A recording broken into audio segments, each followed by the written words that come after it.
Well, it finally happened. Rio was able to do what we always expected her to do, and what I don't think anybody had a doubt in their mind would happen eventually. With it constantly being foreshadowed and honestly set up kind of perfectly with the whole rock, paper, scissors aspect of things, that Rio would be able to cut through this paper letter barrier that Felix had created to help keep him and Mimo safe. And with this barrier now being broken, Felix and Mimo have no other choice but to get involved in this fight in some degree, I have to imagine, because these matchups have been utterly just a disadvantage for everyone on Mimo's side. And personally, I think of all the things that have occurred, Felix was the most right out of all of Mimo's servants, because Felix was the one that said, hey, I don't think we have a shot here, and it's getting harder and harder for me to be able to see how we lose. But as was foreshadowed last chapter, Mimo does have a little bit of ulterior motives when it comes to this big battle. Even if he loses to the cleaners, as Mimo mentions, he is always looking to rehearse and learn and practice his rule's downfall. And if the cleaners are that much stronger than Mimo now, if he wants to continually rule and be a dictator in the future, then he's gonna have to be able to learn how to overcome these circumstances. But one thing I think is very clear here is that Mimo doesn't really have much love for his servants at all, because we know what Mimo is after in this moment and why he is most likely prolonging this battle and delaying the inevitable. It's because he has set his sights on potentially two people that might be able to give him that level up to his rule that he needs to defeat the cleaners, which are Fu and Amo. Because with Amo's ability to control people and also Fu's undying loyalty to whoever gives him orders, as well as Fu's just immense power and strength, by the way, that is an insane thing that I didn't mention last chapter.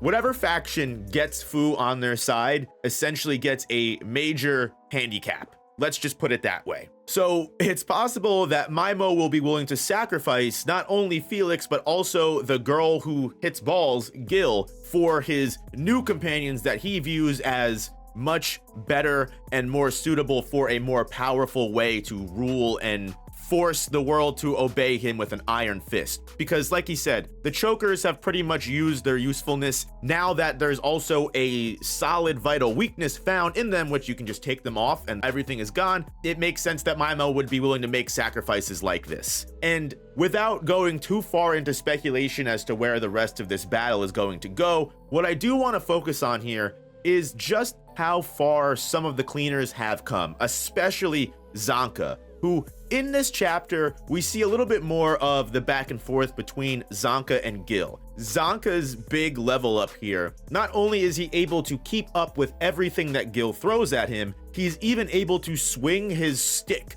with such high velocity and strength that he just clips and cleaves right through solid balls, which is just insane to me. And also finds the weak point of Gil's ability, which is once the balls aren't balls anymore, they lose all of their power entirely. And what happens next might be one of the coolest dynamic duo moments of all time, and it needs to be studied the way that Kei Orana and Gachiakuta are able to make all of their side characters feel valuable and important in critical moments like this. Because one thing that I think not too many manga do nowadays is have a valuable and contributional sidecast. While a lot of manga nowadays have really good sidecasts, some of them kind of get left to the wayside. Some of them tend to be more important than others, depending on how critical they are to the main story at hand. Whereas one thing that I really love about Gachiakuta, every person has a story, and if they don't have a story yet, we know we're gonna get more information on it. Even characters like Rio and Engine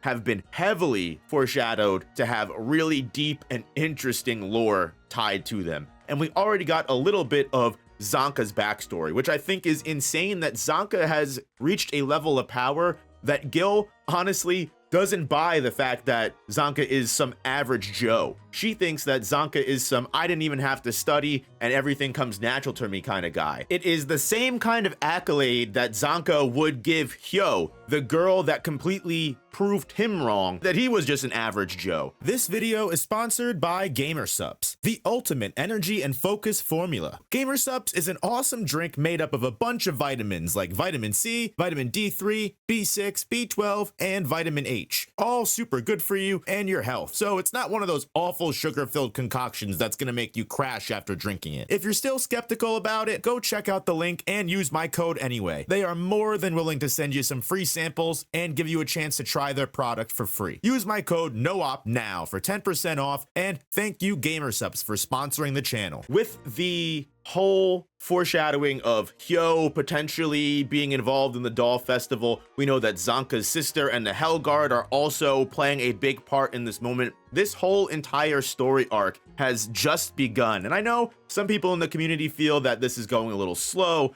that the pace is being delayed, especially with the smaller page chapters. You also have a lot of people that think that Kei Arana is waiting for big moments in the anime to parallel with the manga, such as Ryo's episode in the anime, and it seems like almost too perfect that Ryo's big moment here comes at the same time as her anime episode. So regardless of how you feel about all of this, it's very clearly obvious that we have not even reached the halfway point of what the doll festival arc is going to have for us, because there are still so many different things that are involved in the story that have yet to come to full fruition, right? Even if we win this battle with Maimo, maybe Maimo completes his goal of getting Amo and Fu under his control. Maybe he doesn't and he just sees them as tasks and ways to come back in the future. How is the Hellguard going to be involved? How is Hyo going to be involved? All of this is just absolutely insane, and it gets even more insane when you realize that now Maimo and Felix are out of their paper barrier because Ryo was able to come up with some of the greatest teamwork of all time, throwing the Felix letter barrier ball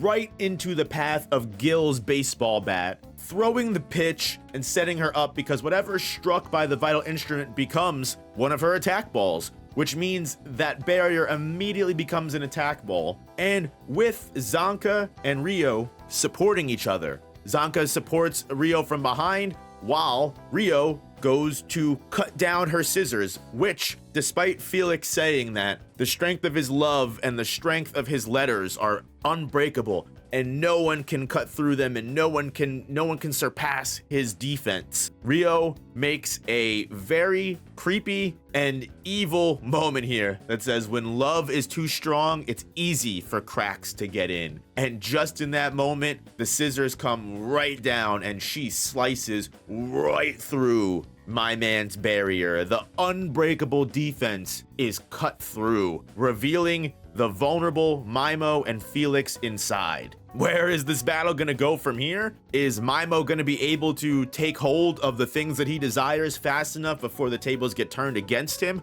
Right now, it seems like Maimo is going to be the most vulnerable he's been this entire time, because now not only has Gil's ability been found out and Zanka can clearly handle her, Ryo has completely just sliced through the barrier, which might have been the only reason Felix was there, and the twins are completely handling all of the other major dolls that are under control and humans and everything like that. Maimo seems to be in checkmate. However, a character like Maimo, who just seems so nonchalant about everything so far and doesn't really seem to be in as intense panic as his subordinates are currently, either we're gonna get, again, a moment where Maimo has had a trick up his sleeve and he manages to retake control of the momentum, or maybe someone is going to get involved of the parties that I mentioned before that could potentially screw up everything and ruin all of the ground that we've gained in this battle. Who knows? And honestly, that's what's keeping me going in this arc. Again, I know some of you guys think that the story is going a little slow, but I think the way that Gachiakuta's pace has always went, it gives plenty of time for everything to breathe, and that immense amount of buildup is always going to have some kind of payoff, especially when you've got a great mangaka like Kei Arana at the pen there. But you guys already know that I promise you I will be here next chapter to talk about what comes next. because I am excited to go on this journey with all of you guys here. So hit that like button if you haven't already, and if you don't want to miss the next Gachiakuta review, hit that subscribe button so you don't miss it, or any other Gachiakuta videos that may be coming out in the future, or any other series that you may read weekly. But guys, I genuinely appreciate you if you've made it this far into the video, and I'll see you all in the next one. Peace.